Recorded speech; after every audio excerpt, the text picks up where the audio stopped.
My roommate calls my boyfriend our boyfriend. My roommate Cass has been calling my boyfriend Will our boyfriend for 2 months now. At first, I thought it was a joke. Now I'm genuinely scared. Will and I have been dating 6 months. He goes to university 2 hours away but visits every 3 weeks, staying 4 or 5 days. My roommates were fine with it initially. He helps with chores, cooks for everyone, fixes things around the apartment. He's perfect. Then Cass got dumped in September. That's when everything changed. It started small. When Will cooked dinner for me, making extra for roommates out of politeness, Cass would linger in the kitchen. He's so sweet. My ex could never. You're so lucky. She'd stare at him expectantly, like she wanted him to offer something more. When he'd fix something, installing hooks, moving furniture, she'd watch and comment on his muscles. So strong. I need a man like that. Will would get uncomfortable and escape to my room. Then came the our boyfriend comments, first as jokes. Will would bring me coffee and Cass would say, our boyfriend is so thoughtful. Will would help with groceries. Look at our boyfriend being helpful. It's not funny, I told her once. Relax, it's just a joke. We're basically sisters, so we share everything, right? No, we're roommates. We share a refrigerator, not boyfriends. The behavior escalated. She started following us. We use a location sharing app for safety, and whenever Will and I went out, Cass would text immediately. Where are you guys? Can I join? If we didn't respond, she'd just show up. Movies, restaurants, even once on a romantic walk in the park, there was Cass, acting like she'd randomly bumped into us. We started locking my bedroom door because she'd walk in without knocking. Just wanted to say hi to our boyfriend. She'd chirp if we forgot. After midterms, the roommates had a small party. I got drunk and called Will. Cass ripped my phone away. She's much stronger than me, and started talking to him about her sex life. Make sure you hit it deep, she told him, laughing when he went silent. What? Can't handle girl talk about our boyfriend? Will started visiting less. When he did come, he'd barely leave my room. Cass would wait outside my door. I'd hear her breathing sometimes. Last week was the breaking point. Will surprised me for our 6-month anniversary, arriving while I was in class. My roommate Jess texted me. Your boyfriend's here, but something weird is happening. I rushed home to find Cass in my bedroom, wearing my lingerie, sitting on my bed with Will backed against the wall looking terrified. What the hell? Cass stood up slowly, my red lace set looking wrong on her body. I was just showing our boyfriend what he's missing when you're not around. Get out, get out. She smiled. It's my apartment too, and he didn't seem to mind. Did you, Will? I told you to leave me alone, Will said, voice shaking. I was waiting for Kristen and you just came in wearing that. You didn't lock the door. That's basically an invitation. I called our landlord that night, but Cass is on the lease. I can't force her out. I went to campus security, but they said without physical threats, it's a roommate disagreement. 2 days ago, Will told me he couldn't visit anymore. I'm sorry, but she scares me. Last time she had your underwear on. What's next? I understood, but it hurt. Cass was destroying my relationship. Yesterday, I came home to find Cass in my room again, on my laptop. She'd found photos of Will and me, intimate ones we'd taken together. Nothing explicit, but private, personal. Get away from my computer. Our boyfriend looks good in these. I made copies for myself. Hope you don't mind. That's illegal. I'm calling the police. With what proof? They're on my phone now. Could have gotten them anywhere. Maybe Will sent them to me directly. Maybe we have our own thing going. He would never... Who would people believe? The crazy, jealous girlfriend? Or the roommate who just happened to receive some photos? That's when I noticed something else on my laptop screen. My email, open to a draft I didn't write. Addressed to Will. Breaking up with him, saying horrible things. Cass had written it pretending to be me. Don't worry, I didn't send it. Yet. But I could. I know your password. You really should change it from your birthday. I changed all my passwords that night, put a lock on my bedroom door that only I had the key to. But when I woke up this morning, there was a note under my door. Locks won't stop me from our boyfriend. Check your phone. There was a text sent from my number to Will at 3 a.m. We need to talk. Coming to your place tomorrow. We have something to tell you. K&C, I never sent that text. I was asleep. My phone was next to me all night. Will texted back. Who is C? Why is she coming? Kristen, what's going on? I tried calling him, but he won't answer. Cass is gone, her car missing from the parking lot. It's a 2-hour drive to Will's university. She left 3 hours ago. She's there right now, and I don't know what she's telling him. I'm shaking so badly I can barely hold my phone as I try calling Will again. It goes straight to voicemail for the 4th time. Cass has been at his campus for at least 30 minutes now. I have no idea what she's telling him or what she might do. My hands keep slipping on the screen as I try to dial again. The apartment feels too small suddenly, like the walls are closing in. I pace from the kitchen to the living room and back, checking the location app every few seconds. Cass's Dot sits right on top of Will's dorm building, not moving, just sitting there. My chest feels tight and I can't get enough air. What is she saying to him right now? Is she showing him those photos she copied? Is she telling him I sent her there? The fake text said we had something to tell him. Like we're a team. Like we're together in this. I try calling one more time and it goes straight to voicemail again. He's either ignoring my calls or his phone died or Cass did something to it. None of those options make me feel better. Jess comes out of her room, still in her pajamas even though it's almost noon. She finds me pacing in the living room and her eyes go wide when she sees my face. I must look crazy. I feel crazy. I explain what's happening. The words tumbling out so fast I'm not sure they make sense. The fake text. Cass leaving 3 hours ago. Will not answering. Jess's face goes pale as she listens. She sits down on the couch like her legs won't hold her anymore. She admits Cass has been acting even stranger lately, talking about Will constantly and going through my things when I'm at class. My stomach drops. Jess has known this whole time and didn't tell me.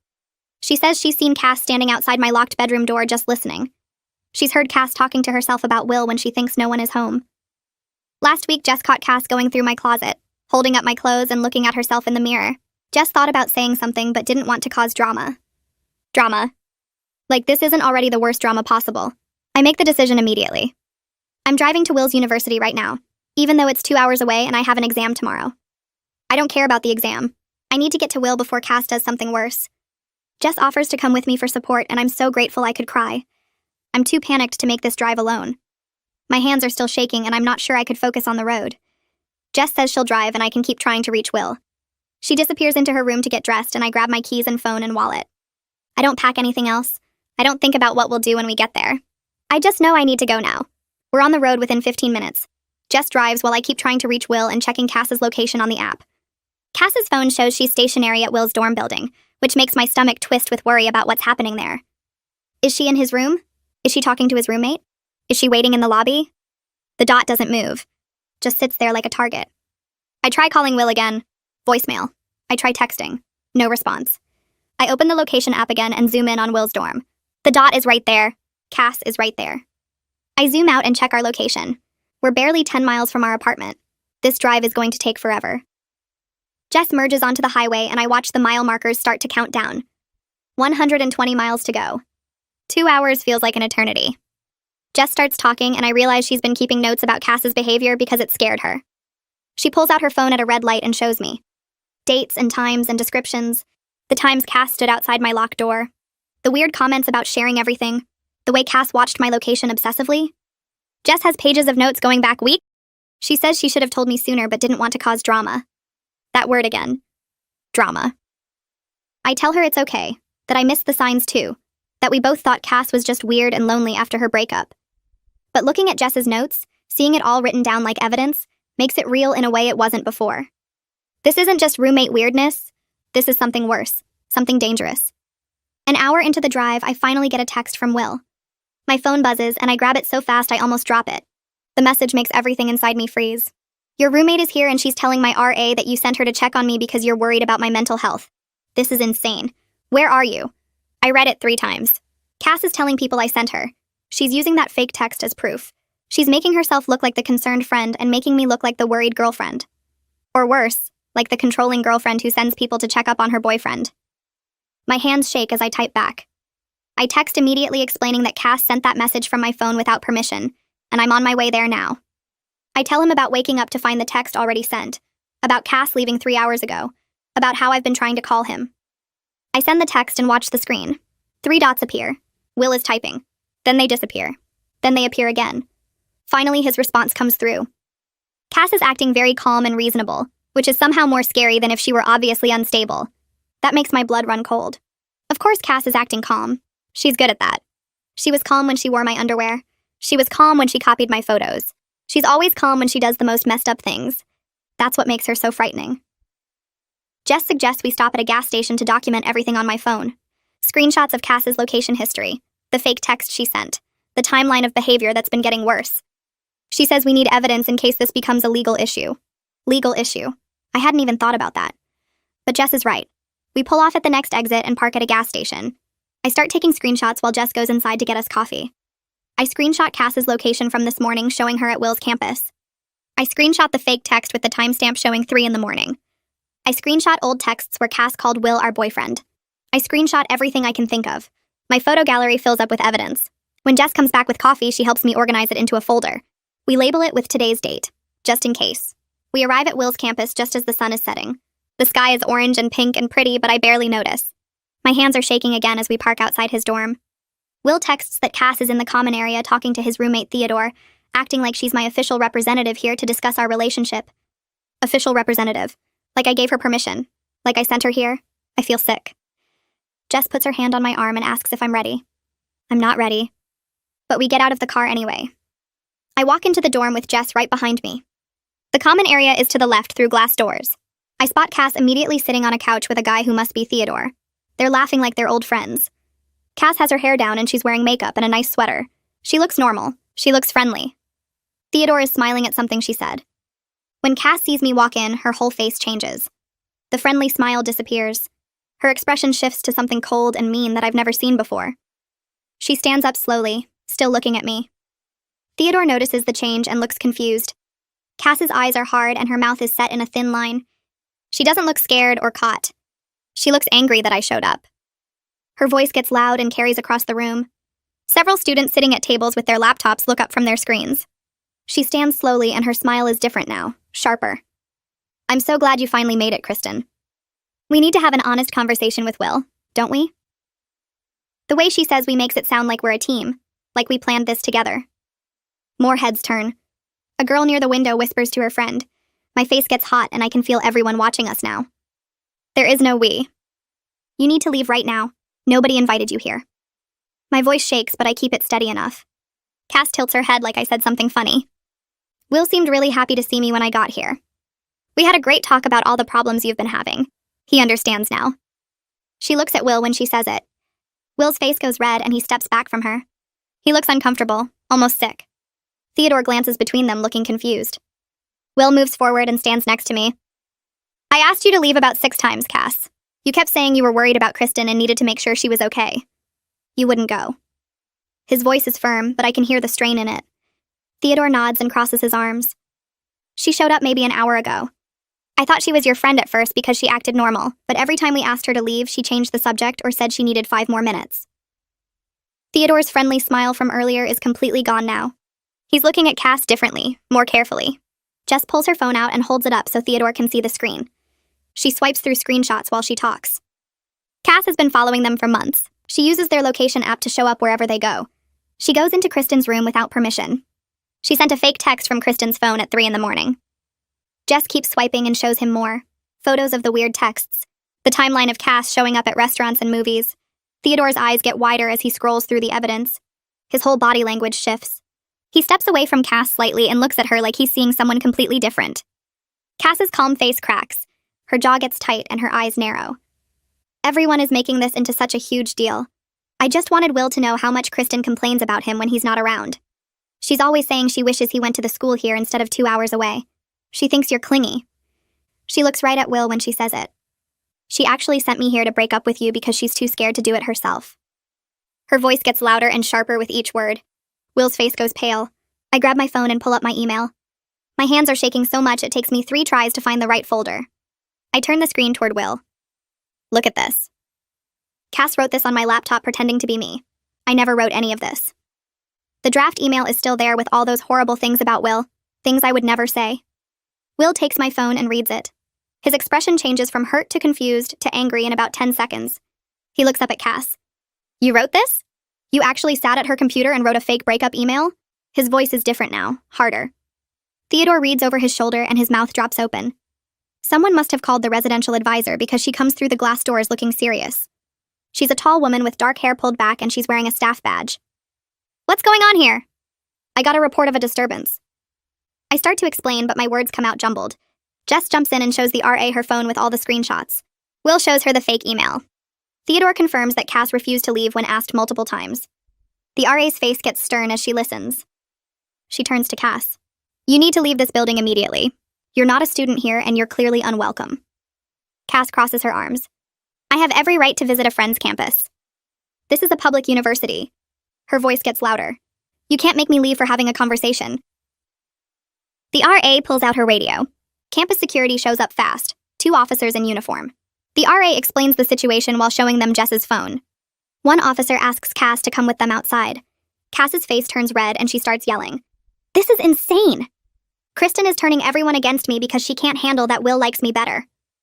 People in the common area are definitely staring now, some filming on their phones. You're all going to regret this! Every single one of you! She points at me as the security guard guides her toward the door. She jerks her arm away from him but walks toward the exit. You ruined everything, Kristen. Everything. Her voice echoes through the common area as she pushes through the glass doors. We all follow outside and watch her storm across the parking lot to her car. The security guard follows at a distance to make sure she actually leaves. She gets in her car and slams the door so hard I can hear it from where we're standing. Her tires squeal when she pulls out. The security guard comes back and takes statements from all of us. He writes everything down in a small notebook. Will's hands shake while he talks. He describes how Cass showed up acting concerned and friendly, asking about his classes and his roommates. Then she started mentioning things she shouldn't know. His work schedule at the campus library, the name of his biology professor, what time he usually goes to the gym. She knew my whole routine, things Kristen never told her because we barely talk about that stuff. She must have been reading our messages. His voice breaks a little. The security guard writes faster. We finally go back inside and up to Will's room. Theodore says he's going to give us privacy and heads to the library. Will sits on his bed and puts his head in his hands. He's shaking all over. I sit next to him and he leans against me. She sat right there on the couch and told me she was worried about you. That you'd been crying a lot and talking about breaking up with me. She said you sent her to check on me because you were too upset to come yourself. He looks up at me. I almost believed her at first. She sounded so genuine. Then she started talking about my schedule and I realized something was really wrong. She knew I had a chemistry lab on Tuesdays and Thursdays. She knew I eat lunch at the dining hall near the science building. How would she know that? His eyes are wet. My stomach drops. I pull out my phone and start going through my settings. I need to change every single password right now. Email, social media, everything. Will moves closer and helps me. We go through account after account. My email shows login history and my blood runs cold. There are logins from Cass's IP address going back 3 weeks. She's been reading my emails for almost a month. Every message I sent to Will. Every conversation with my sister. Every private thing I wrote to Jess complaining about the situation. Will finds more evidence in my cloud storage. Cass logged in there too and looked through my photos. The private ones. The ones just for me and Will. She's been in everything, I say. My voice sounds far away. I pull up my email app and scroll through the login history. There are access points from locations I've never been, at times when I was in class or asleep. Cass has been reading everything for weeks. Will opens my photo storage and we find the same pattern. She looked through my private pictures over and over, downloading copies to her own device. My hands shake so badly I almost drop my phone. Will takes it from me and keeps checking. We go through my social media accounts and find she's been logged in there too, reading my private messages with friends and family. She knows everything about my life, every conversation, every plan, every private thought I shared with people I trusted. Theodore comes back from the library and knocks on the door. Will lets him in, and Theodore looks at both of us sitting on the bed surrounded by phones and laptops. We show him what we found, and his face gets serious. He pulls out his own phone and starts taking pictures of the login histories and access records. He says we need to document everything before Cass has a chance to cover her tracks or delete evidence. Jess texts asking if we're okay, and I tell her what we discovered. She responds immediately that she's been feeling watched lately too, like someone was going through her things when she wasn't home. She says she's going to check her own accounts now. Will finds a document in my cloud storage that I didn't create. It's a detailed list about him with his class schedule written out by day and time. His work shifts at the campus library, the names of his friends and roommates, places he goes regularly like the gym and dining hall, his favorite coffee shop and what he usually orders. The document has dates going back almost 2 months, right after Cass got dumped. She's been building a file on him this whole time, learning his patterns and routines like she was planning something. Theodore reads over Will's shoulder and says, "This is serious stalking behavior, not just a roommate being weird or jealous."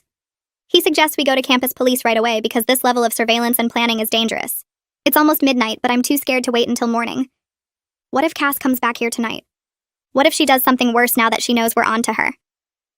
Theodore says we can crash in the common area on the couches if we want to stay on campus where there are people around and security. Will agrees immediately, and Jess texts that she's staying at her girlfriend's place tonight because she doesn't feel safe at the apartment alone. We gather our phones and laptops with all the evidence we found.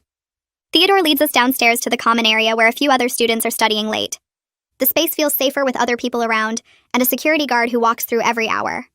Will and I sit together on one couch while Jess takes the other one. Theodore brings us blankets from his room and bottles of water. Nobody can sleep. We keep checking our phones and looking at the evidence we collected.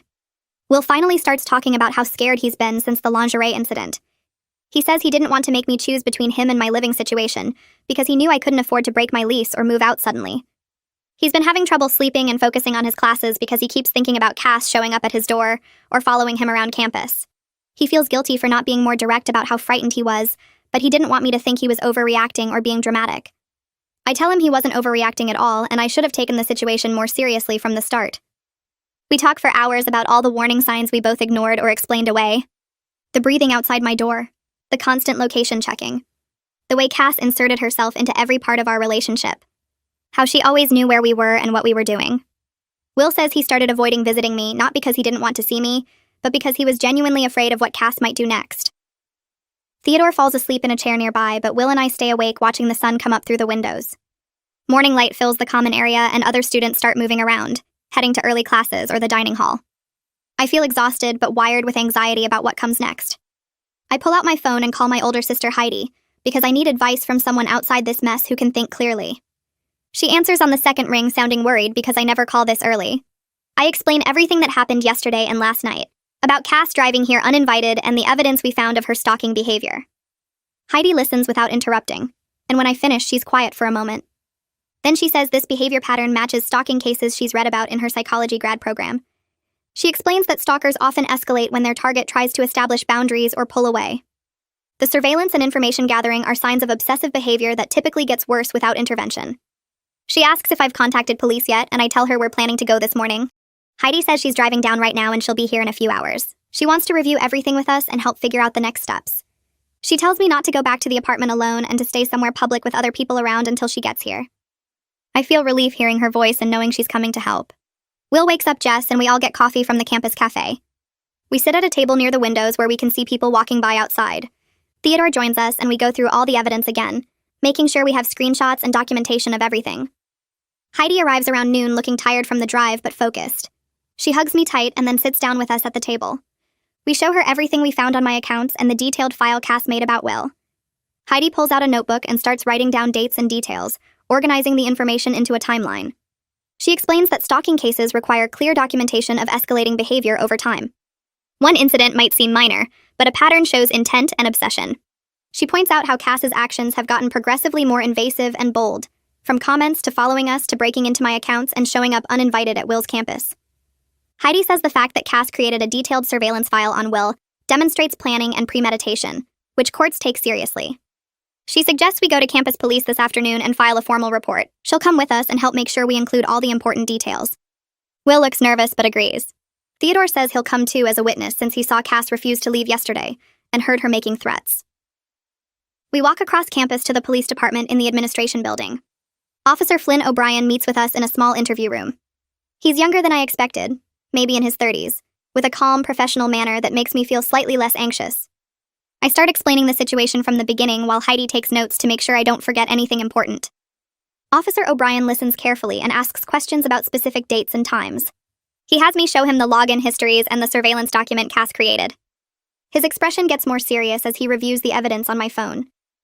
Theodore describes what happened yesterday when Cass showed up and refused to leave despite being asked multiple times. Will explains how frightened he's been and how Cass's behavior has affected his ability to function normally. Officer O'Brien writes everything down in a detailed report. When we finish, he explains that while one incident might not be enough for criminal charges, the documented pattern of behavior over 2 months could support a restraining order. He says stalking cases are hard to prosecute, but the evidence we have is strong, especially the digital footprint showing unauthorized access to my accounts and the surveillance file. He emphasizes that we need to document every interaction with Cass from now on, save every text, email, and message. Keep a log of when and where she shows up. Take photos or videos if possible. The more evidence we have of continued harassment, the stronger the case becomes. He warns us that restraining orders don't always stop stalkers, and sometimes the attempt to establish legal boundaries makes them escalate further. Officer O'Brien makes copies of all our evidence and says he'll contact the police department at my campus to coordinate since Cass and I live in the same jurisdiction. He gives me his direct number and tells me to call immediately if Cass tries to contact me or shows up anywhere. He also suggests I talk to campus housing about my living situation, because continuing to share an apartment with someone exhibiting this behavior isn't safe. We leave the police station, and I feel both relieved that we reported everything and terrified about what happens next. Heidi puts her arm around my shoulders and says I did the right thing, that getting authorities involved was necessary even though it's scary. Will looks exhausted and worried. I realize I have to go back to my apartment eventually because I have classes tomorrow and all my things are there. I can't just abandon my life because of Cass. Jess texts that she checked her apartment and Cass hasn't been back yet, but some of her stuff is moved around. Heidi insists she's coming back to the apartment with me and staying for a few days to make sure I'm safe. Will wants to come too, but he has classes he can't miss. We agree he'll stay at his campus for now and will video call every night. The drive back feels long even though it's only 2 hours. Jess meets us at the apartment parking lot and we all go in together. The apartment feels different now, like a place that used to be home but isn't anymore. Cass's bedroom door is closed, but I can see light under it, which means she came back at some point. Jess points out that things in the living room are slightly rearranged. A picture frame is moved. The TV remote is in a different spot. Small changes that show someone was here going through our space. We go to my room and I see immediately that someone's been inside even though I locked it. The lock on my door is one of those basic push-button kinds that you can pick with a paperclip. My dresser drawers are open slightly. Papers on my desk are shuffled. My closet door isn't closed all the way. I start checking what's missing and my stomach drops. The sweater Will gave me for my birthday is gone. Photos of us together that I kept in a box are missing. My journal where I wrote about our relationship and private thoughts is nowhere to be found. Cass took pieces of my life with Will, like she's collecting evidence of our relationship or trying to insert herself into it by possessing things that belong to us. Jess finds that some of her things are missing too. A scarf and a book she lent me. Small items that Cass could claim were borrowed or shared. The violation feels worse than before because now Cass isn't just watching or following. She's taking physical pieces of my life and privacy. Heidi immediately says we're changing the lock on my bedroom door right now. We drive to a hardware store and buy a proper lock that requires a key, not just a button you can pick. Heidi installs it herself while I watch, and she gives me the only 2 keys. One for me and one for Jess in case of emergency. We also set up my phone to automatically back up all photos and messages to a cloud account that Cass doesn't know exists. Heidi creates the account using her own email, so there's no way Cass can find it or access it even if she gets into my devices again. We change every password I have to long random strings that Heidi writes down and keeps in her own phone. She sets up 2-factor authentication on everything, so even if Cass somehow gets my passwords, she can't log in without the codes that come to my phone. I sleep with my phone on the nightstand and my door locked with the new key only I have. Heidi is in the living room on the couch and Jess is in her room. Around midnight, I hear footsteps in the hallway outside my door. Heavy footsteps that stop right at my door. Then the pounding starts. Cass slams her fists against my door so hard the frame shakes. She yells that I'm being ridiculous and dramatic. She says she just wanted to borrow some things and I need to stop acting like a victim. The pounding gets louder and I can hear her trying the doorknob over and over. She screams that this is her apartment too and I can't lock her out. I grab my phone and text Heidi that Cass is outside my door. Within seconds, I hear Heidi's voice in the hallway telling Cass to stop and go to her room. Cass yells back that Heidi has no right to be here and needs to mind her own business. The pounding continues and now Cass is kicking the door. I hear Heidi on the phone with someone and she says the address clearly. She's calling the police. Cass must hear this too because she screams that I'm going to regret this and that I'm turning everyone against her over nothing. The kicking stops, but I can hear her breathing on the other side of the door. Heavy, angry breaths. Jess comes out of her room and I hear her telling Cass to calm down. Cass tells Jess to shut up and that she's a traitor too. The next 15 minutes feel like hours. I stay in my room with my door locked and listen to Cass pacing in the hallway. She mutters things I can't quite hear. Finally, I hear new voices. Deep official voices asking questions. Heidi lets the police officers inside and I hear everything change. Cass's voice becomes soft and shaky. She sounds like she's crying. She tells the officers she's just worried about me and wanted to make sure I'm okay. She says I've been acting strange lately and she's concerned. One officer asks me to come out and I unlock my door with shaking hands. There are 2 officers in uniform standing in our living room. Cass is sitting on the couch with tears on her face, looking small and scared. She looks at me with wet eyes and says she's sorry for scaring me. The officers ask to speak with each of us separately. One takes Cass into her room while the other talks to me and Heidi in my room. I show him everything on my phone. The police report from Will's campus. The screenshots of Cass's location following us. The fake text she sent from my phone. The photos of my ransacked room. Jess comes in and shows her phone too with all the notes she took. Dates and times of Cass's behavior. The officer writes everything down in a small notebook. He looks at the police report from Will's campus and nods slowly. He says he recognizes this pattern. He's seen it before in stalking cases. He says the behavior is escalating and I should seriously think about getting a restraining order. He explains what that means and how to file for one. The other officer comes back from talking to Cass and they step into the hallway to discuss. I can hear them talking in low voices. They come back and tell Cass she needs to leave me alone. They give her an official warning. Cass nods and says she understands. She apologizes again. The officers leave and the apartment becomes so quiet I can hear the refrigerator humming. Heidi makes tea and we sit in my room with the door locked. I can hear Cass in her room on the phone. Her voice carries through the thin walls. She's talking to someone and getting louder. She says I'm trying to steal her boyfriend. She says I'm turning everyone against her. She says I'm making up lies to get her in trouble. Her voice gets higher and more upset. She says Will loves her and I'm just jealous. I look at Heidi and she shakes her head. We don't sleep much that night. The next morning, I have an appointment with a campus counselor that Heidi set up for me. Her name is Violet Shin, and she works in the Student Health Center in an office with soft lighting and comfortable chairs. I tell her everything that's happened and she listens without interrupting. When I finish, she says what Cass is doing is serious. She uses words like obsessive attachment and erotomania. She explains that some people develop intense fixations on others who are unavailable. She says it's not about love, but about control and fantasy. She says stalkers often believe their target secretly wants them despite clear rejection. Violet helps me make a safety plan. She writes everything down on a printed form. She says I should vary my routes to class, so Cass can't predict where I'll be. She gives me a list of campus security phone numbers and emergency contacts.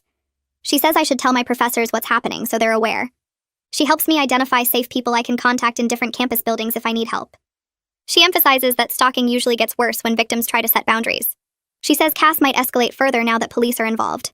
This scares me, but Violet says it's important to be prepared.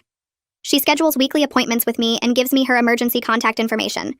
She says I can call anytime if I feel unsafe. After meeting with Violet, I go to the legal aid office on campus. A woman named Michaela Harden meets with me in a small conference room. She's a lawyer who offers free help to students dealing with harassment. I show her all my documentation, and she goes through everything carefully. She takes notes and asks specific questions about dates and times. She says I have a strong case for a civil restraining order. She explains the process will take several weeks. First, we file for a temporary order. Then there's a court hearing where a judge decides if it becomes permanent. Michaela explains that a restraining order won't force Cass out of our apartment right away. The lease makes that complicated. But the order will legally prohibit Cass from contacting me or coming near me. She warns me that many stalkers violate restraining orders. She says I need to keep documenting everything and report every violation. She says each violation can result in criminal charges. Michaela helps me fill out the paperwork right there. She explains every section and makes sure I include all the important details. She says we'll file this tomorrow and Cass will be served with the temporary order within a few days. That evening, Jess comes to my room and closes the door.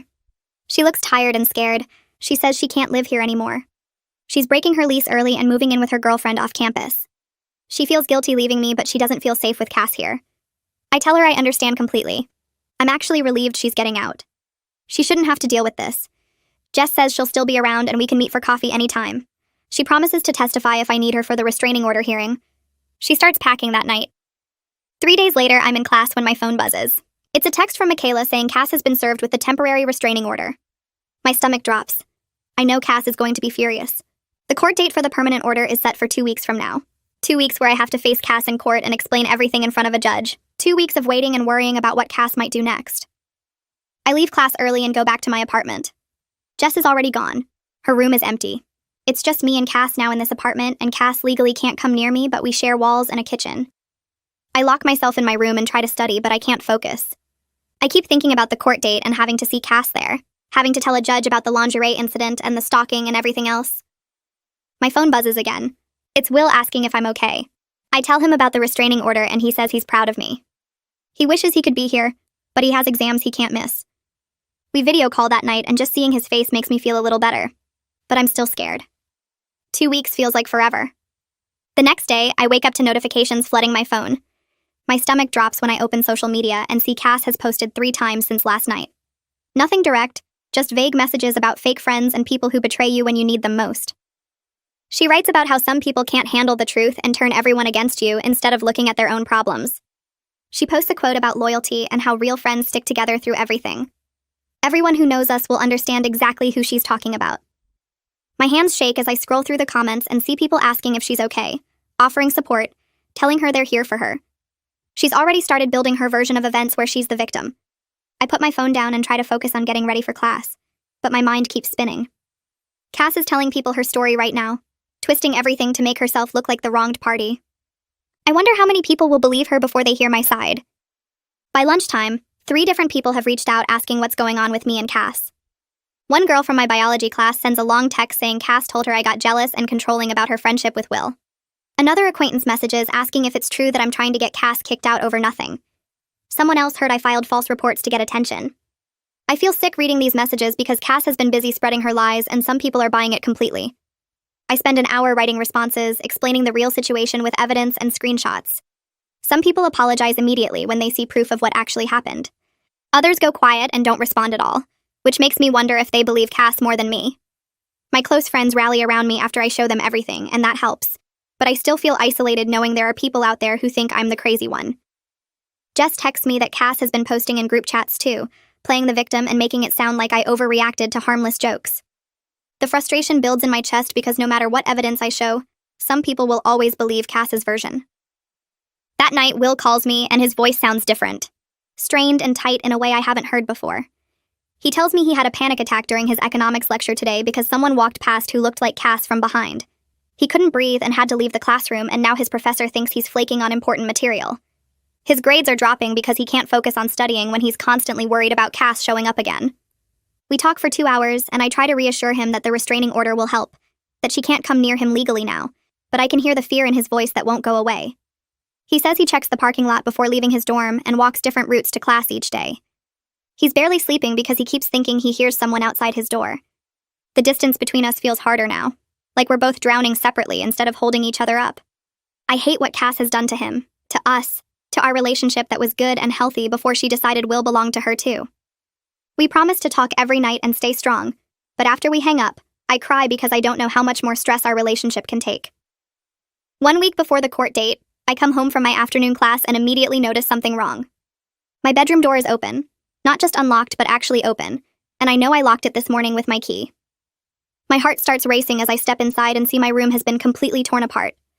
Dresser drawers pulled out with clothes scattered everywhere, my desk ransacked with papers all over the floor, my closet emptied with hangers on the ground. I rush to my desk and realize my laptop charger is gone, then check my jewelry box and find my grandmother's necklace missing along with 2 rings Will gave me. Photos are missing from my wall, ones of me and Will that I had pinned up. On my bed sits a note written in Cass's handwriting that makes my blood run cold. You can't keep what's meant to be shared. My hands shake as I take photos of everything with my phone, documenting the destruction and the note before I touch anything else. This is worse than before because Cass broke through my lock somehow, violated my space completely, and took things that matter to me personally. The message is clear and threatening, and I know this crosses a major line legally. I call the police immediately and ask specifically for Officer O'Brien since he knows our case. He arrives within 20 minutes and I show him everything, my voice shaking as I explain what's missing and what the note says. He walks through my room slowly, taking photos from multiple angles and writing detailed notes about each item that was taken or damaged. He examines my door lock and points out scratches around the keyhole where Cass must have picked it or forced it somehow. He bags the note as evidence and labels it carefully, explaining that this is a clear and serious violation of the temporary restraining order. He asks if I have receipts or photos of the stolen jewelry, and I show him pictures on my phone where I'm wearing my grandmother's necklace. He documents the laptop charger model and serial number from my purchase records. The whole process takes over an hour, and Officer O'Brien stays patient and thorough, making sure every detail is recorded properly. He tells me this violation, combined with the burglary charges, significantly strengthens my case for the permanent restraining order. He says Cass will face criminal charges for this, not just a civil order violation but actual crimes. Officer O'Brien stays at my apartment and we wait for Cass to return. He positions himself in the living room where he can see the front door clearly. Around 6:30 that evening, I hear keys in the lock and my whole body tenses. Cass walks in carrying shopping bags and her face goes from casual to shocked when she sees Officer O'Brien standing there. He identifies himself and tells her she's under arrest for violating the restraining order and for burglary. Cass's eyes go wide and she starts backing toward the door, but Officer O'Brien moves quickly and professionally. He asks her to turn around and put her hands behind her back. That's when Cass loses it completely and starts screaming at me. She yells that I ruined her life, that I'm a selfish, horrible person who can't share anything, that Will would have chosen her if I hadn't poisoned everyone against her. She screams that she'll never forgive me, that I destroyed everything, that this is all my fault. Officer O'Brien handcuffs her while she's shouting and she's crying now too, mascara running down her face as he reads her rights. Other officers arrive to assist, and they search Cass's room with her permission, finding my laptop charger and some of the photos she took from my wall. They bag everything as evidence while Cass keeps crying and yelling about how unfair this is. Watching her get let out in handcuffs should feel like relief, but instead I just feel exhausted and sad that it came to this. The next day, I get a call from Michaela telling me Cass posted bail already. My stomach sinks because I hoped she'd stay in jail at least until the court hearing, but apparently her parents paid to get her out. Michaela explains that the judge modified the restraining order, though, adding specific terms that prohibit Cass from returning to our apartment at all. Cass can't come back to get her things without police supervision, and she has to arrange that through proper legal channels. Michaela says this is actually good for me because it means I won't have to see Cass around the apartment anymore, at least not without officers present.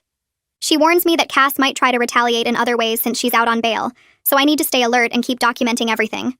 I feel some relief knowing Cass legally cannot come back here freely, but I'm also anxious about what she might do next. People who violate restraining orders once often do it again, and Cass has already shown she doesn't care about legal consequences when she wants something. I meet with Roger Bartlett, my landlord, at his office the next morning to discuss my options. He's a middle-aged man with kind eyes who listens carefully as I explain everything that's happened. I show him the police reports, the restraining order paperwork, and photos of my ransacked room. He shakes his head and says he had no idea the situation had gotten this serious. I ask if there's any way to break my lease early, or have Cass removed permanently from the apartment. Roger reviews the lease carefully, and explains that normally breaking a lease costs 2 months' rent as penalty, but given the criminal charges and restraining order, he's willing to make an exception. He says he can let me out of the lease early without any penalty, because this situation involves my safety and documented criminal behavior. He'll work on getting Cass's name removed from the lease entirely since she's legally prohibited from being there anyway. I feel tears of relief because this means I can actually leave and find somewhere safe. Roger is sympathetic and understanding, saying he has a daughter in college and would want someone to help her if she was in this situation. He gives me 30 days to find a new place and move out, and he'll handle all the paperwork to make it official. That afternoon, I call my sister Heidi and tell her about Roger's offer to let me break the lease. She immediately says she'll help me apartment hunt this weekend. By Saturday, we're driving around looking at different places near campus. Most are too expensive for me to afford alone since I was splitting rent 3 ways before. Heidi finds a small studio apartment just 15 minutes from campus that's available immediately. It's tiny, just 1 room with a bathroom and kitchenette, but it has good locks, and the building requires keycard access. The rent is almost double what I was paying before, and I start to panic about how I'll afford it. Heidi calls our parents right there and explains the situation. Within an hour, my mom calls back and says they'll help cover the rent difference each month because my safety is more important than money. She sounds scared and angry about everything that happened, but mostly she just wants me somewhere secure. I cry on the phone thanking her because I didn't want to ask for money, but I also desperately need to get away from that apartment. We put down a deposit that same day, and the landlord says I can move in next weekend. Having a concrete plan and a safe place to go makes me feel like I can finally breathe again. The court hearing for the permanent restraining order happens 2 weeks after I filed, exactly on schedule. I wake up that morning feeling sick with nerves because I have to testify about everything in front of a judge. Michaela meets me at the courthouse and walks me through what to expect. We sit in the hallway outside the courtroom waiting for our case to be called, and my hands won't stop shaking. When they finally call us in, I see Cass sitting at a table with her lawyer, a sharp-looking woman in an expensive suit. Cass won't look at me directly, but I can see her jaw clenched tight. The judge is an older woman who looks stern but fair.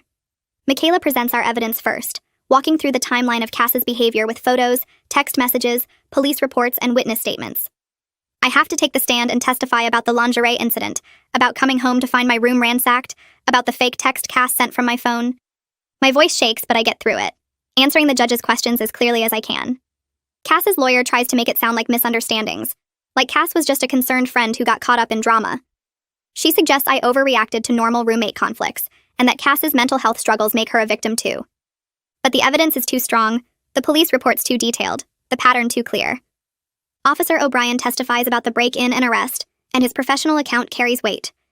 The judge reviews everything carefully, asking pointed questions that Cass's lawyer struggles to answer convincingly. The judge leans back in her chair and reviews the final documents one more time before speaking. She looks directly at Cass and then at me, her expression serious and measured. She announces that based on the evidence presented, including multiple police reports, witness testimony, and documented violations of boundaries, she's granting a permanent restraining order valid for 3 years. Cass must stay at least 500 feet away from me at all times. She must stay away from Will. She must stay away from both our campuses and any place she knows we frequent regularly. The judge adds that any violation will result in immediate arrest and criminal charges. I feel my whole body relax for the first time in weeks, like I've been holding my breath underwater and finally broke the surface. But when I glance over at Cass, She's staring at me with an expression I've never seen before. Pure hatred. Her eyes are cold and focused, and even though the judge is still talking, Cass doesn't look away from me. It's like she's trying to memorize my face or send me some kind of message. I feel relieved that the order is in place, but I also feel scared because that look tells me this isn't over in her mind. Michaela touches my arm gently and whispers that we should leave through the side exit to avoid any confrontation in the hallway. We gather our papers and walk out while Cass is still sitting with her lawyer. I hear her say something sharp but can't make out the words. The following weekend, Heidi drives up early Saturday morning with her truck packed with boxes and cleaning supplies. Jess meets us at my new studio apartment with her girlfriend, and Will makes the 2-hour drive down to help me move. It takes most of the day to get my stuff out of the old apartment. Cass isn't there, which I'm grateful for, but I can tell she's been in my room again because things are moved around. A few items are missing, small things like a hair clip and a photo from my desk. I don't even care anymore. I just want to get out. We load everything into the truck and Heidi's car, making 2 trips to bring it all to the studio. The new place is tiny compared to what I'm used to. The kitchen is basically a counter with a mini fridge and a 2-burner stove. The bathroom is so small I can touch both walls at once, but it has good locks on the door and windows. The building requires a key card to get in. The landlord installed a deadbolt and a chain lock at my request. When we finish unpacking the last box and setting up my bed, I sit down on the floor and just breathe. Will sits next to me and puts his arm around my shoulders.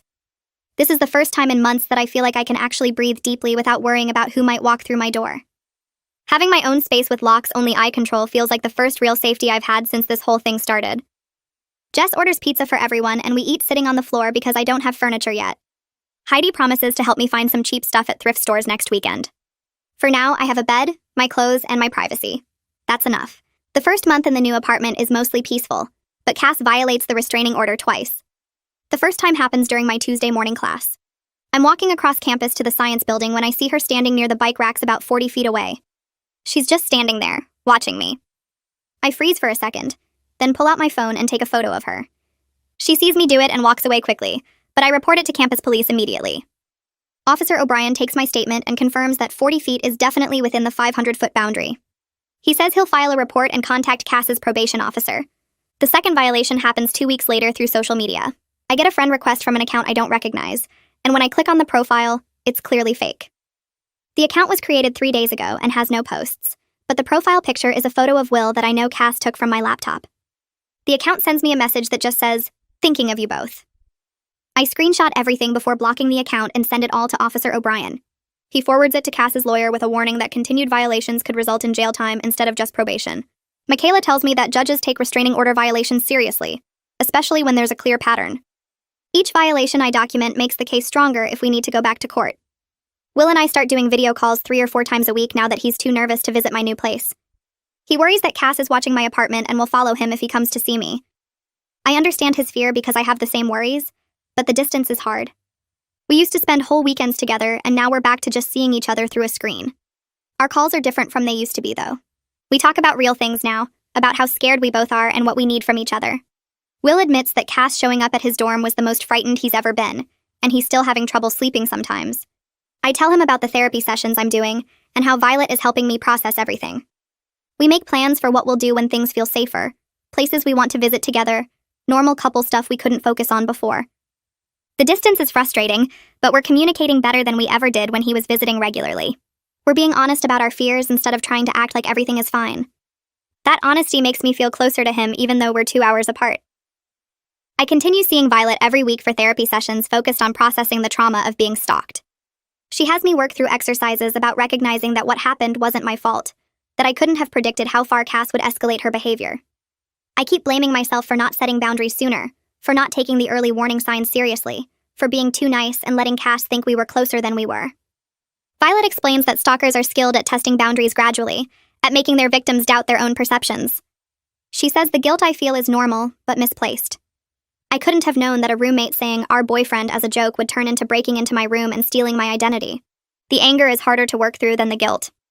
I'm furious at Cass for taking something good in my life and twisting it into fear. I'm angry that she made Will scared to visit me. I'm angry that she invaded my privacy so completely, reading my messages and emails and going through my personal photos. Violet helps me understand that anger is healthy and appropriate, that I have every right to be angry about what was done to me. She teaches me ways to process the anger without letting it consume me or make me feel powerless. The sessions are exhausting but helpful. I leave each one feeling a little bit lighter, a little bit more in control of my own story. 3 months after the restraining order is granted, I get a call from Michaela with news about Cass's criminal case. The charges for violating the restraining order and the burglary of my room have been resolved through a plea deal. Cass accepted an agreement where she gets probation instead of jail time, but the conditions are strict.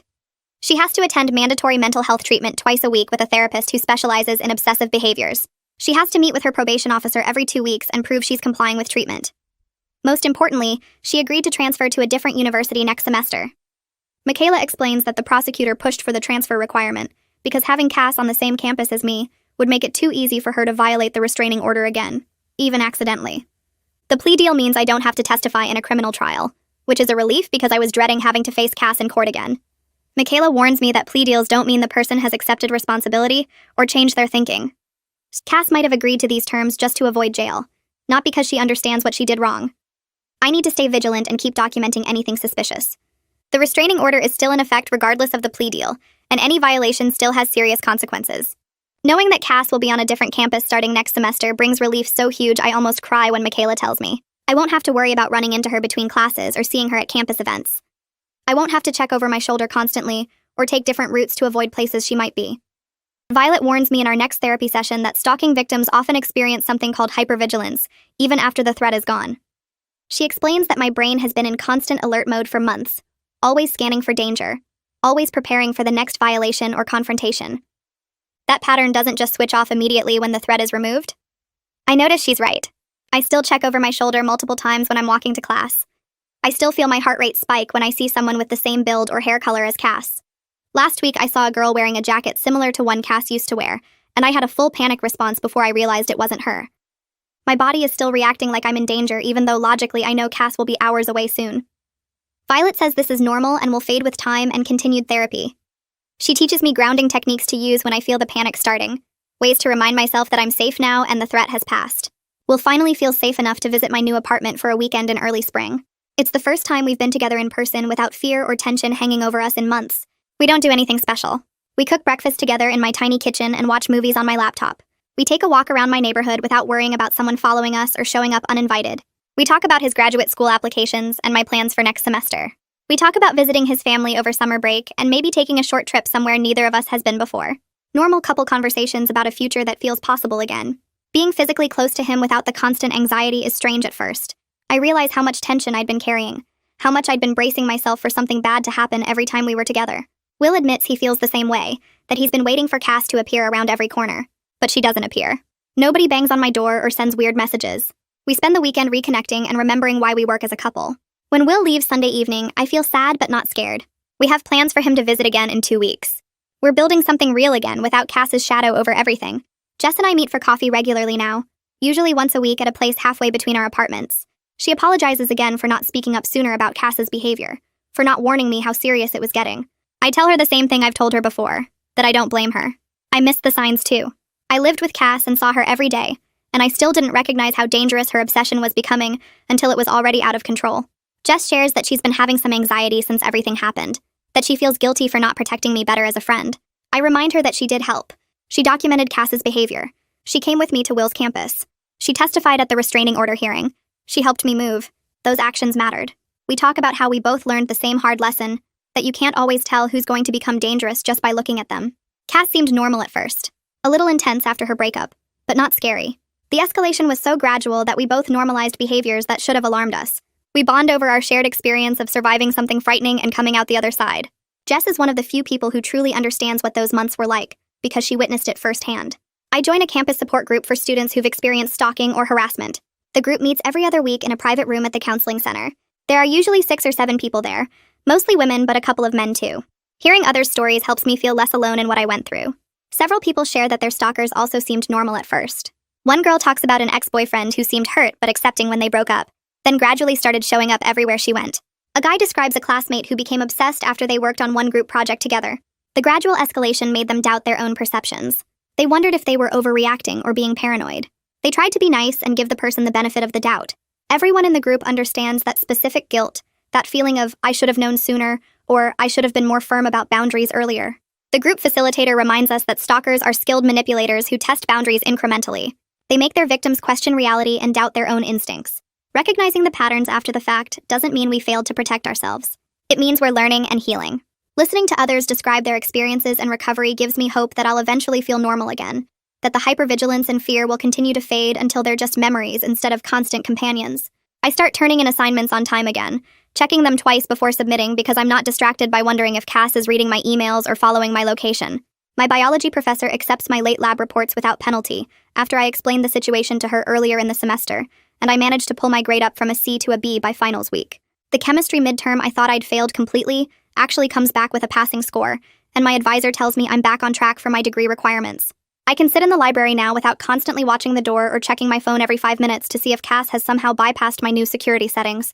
My hands don't shake when I open my laptop anymore, and I've stopped having nightmares about finding her in my room wearing my clothes or touching my things. Will surprises me 3 weeks before our anniversary by booking a hotel in a city neither of us has ever visited, somewhere 4 hours away where nobody knows us, and Cass definitely won't appear. We drive there on a Friday afternoon with the windows down and music playing, and for the first time in months, I feel like a normal college student on a normal trip with her boyfriend. The hotel room has a view of the downtown area, and we spend the evening walking around looking at shops and restaurants without me checking over my shoulder every few minutes. We eat dinner at a small Italian place where the waiter doesn't ask why I keep my phone face down on the table, or why I tense up when someone walks past our booth. That night in the hotel room, Will holds me, and we talk about how close we came to breaking up, how Cass almost succeeded in destroying what we built together. He tells me he's proud of how I handled everything, getting the restraining order and moving out and not giving up even when it felt impossible. I tell him I'm sorry he had to experience any of it, that he got pulled into my roommate's obsession and felt unsafe in his own dorm. We promise each other that we won't let fear control our decisions anymore, that we'll trust our relationship is strong enough to handle whatever comes next. I'm standing in line at the campus coffee shop when I overhear 2 girls talking about someone who got arrested for stalking last semester, and my stomach drops until I realize they're not talking about my situation. Later that week, Jess texts me that she heard through a mutual friend that Cass is going to therapy twice a week as part of her probation requirements and enrolled at a different university 3 hours away for the spring semester. The news makes me feel strange, like I should be happy she's getting help, but also worried that therapy won't fix whatever made her obsess over Will in the first place. I maintain all my security measures anyway, keeping my location sharing turned off except for a few trusted people and checking my bedroom door lock every night before bed. Violet reminds me during our session that Cass's recovery isn't my responsibility, that I can hope she gets better while still protecting myself and maintaining firm boundaries. Heidi calls me on a Tuesday afternoon sounding excited and a little emotional, telling me she finished her psychology degree and got accepted into a specialized program for trauma therapy. She says helping me through the stalking situation made her realize she wants to work with people who've experienced similar violations of safety and trust, that watching me navigate the legal system and recovery process showed her how much people need advocates who understand. I feel proud that something positive came from everything that happened, even though I wouldn't wish that experience on anyone. Heidi tells me I was braver than I thought I was, that most people don't recognize stalking behavior until it's already dangerous, and I managed to take action before Cass could escalate further. We talk about how she'll start her graduate program in the fall, and maybe I can help her with research projects about stalking prevention and victim support. 6 months after Cass moved to her new university, I walk across campus to my morning class without checking behind me every few steps or scanning crowds for her face. The constant tension in my shoulders has faded, and I don't jump anymore when someone approaches me from behind in the library or dining hall. I still see Violet every other week because recovery isn't linear, and some days I still feel anxious in situations that remind me of when Cass was following me everywhere. But most days now I feel normal, like a regular student worried about regular things like exams and assignments, instead of wondering if my former roommate is watching my apartment or tracking my location. I can enjoy coffee with friends without positioning myself to see all the exits, and I don't feel the need to document every interaction in case I need evidence later. Will calls me with news that makes me actually scream with excitement in the middle of the student center. He got accepted to a graduate program at a university only 30 minutes from mine, which means he'll be moving closer next fall, and we can finally have regular dates without the 2-hour drive between us. We video call that night and talk about apartment hunting, and how strange it will be to see each other multiple times a week instead of once every few weeks. He tells me he's excited to build a future together that isn't defined by what happened with Cass, where we can just be a normal couple doing normal things. I tell him I want to cook dinner for him in my apartment without fear of someone breaking in, to go on walks without checking if we're being followed, to exist together without trauma hanging over everything we do. I'm able to look back now and see how much I've changed since that first day I dismissed Cass calling Will, our boyfriend, as a harmless joke. I learned that being kind and accommodating doesn't mean accepting behavior that makes me uncomfortable, that setting boundaries isn't mean or dramatic but necessary for my own safety. I learned to advocate for myself even when institutions like campus security initially dismissed my concerns, to document everything and build a case until people took me seriously.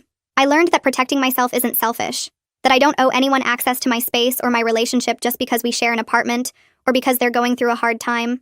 I learned to trust my instincts when something feels wrong instead of talking myself out of my own discomfort, because I don't want to cause conflict. My studio apartment has become exactly what I needed, a space where I control who enters and when, where every item belongs to me and hasn't been touched or borrowed or stolen by someone else. I decorated it with posters and plants and photos of people I trust, and I installed a chain lock that makes me feel secure when I'm home alone at night. Will visits on weekends now, and we cook together in my tiny kitchen, and I don't have to worry about someone walking in without knocking or listening outside my door. Jess comes over for movie nights, and we laugh about normal things instead of whispering about concerning behavior or planning safety strategies. My relationship with Will is stronger than it was before everything happened with Cass, because we learned to communicate about fear and boundaries and trust, because we chose each other even when it would have been easier to walk away. I've built a support system of people who respect my space and my choices, who understand that safety isn't paranoia and boundaries aren't punishment. I'm genuinely happy now in a way I wasn't sure I'd feel again 6 months ago, and I'm proud of myself for getting here.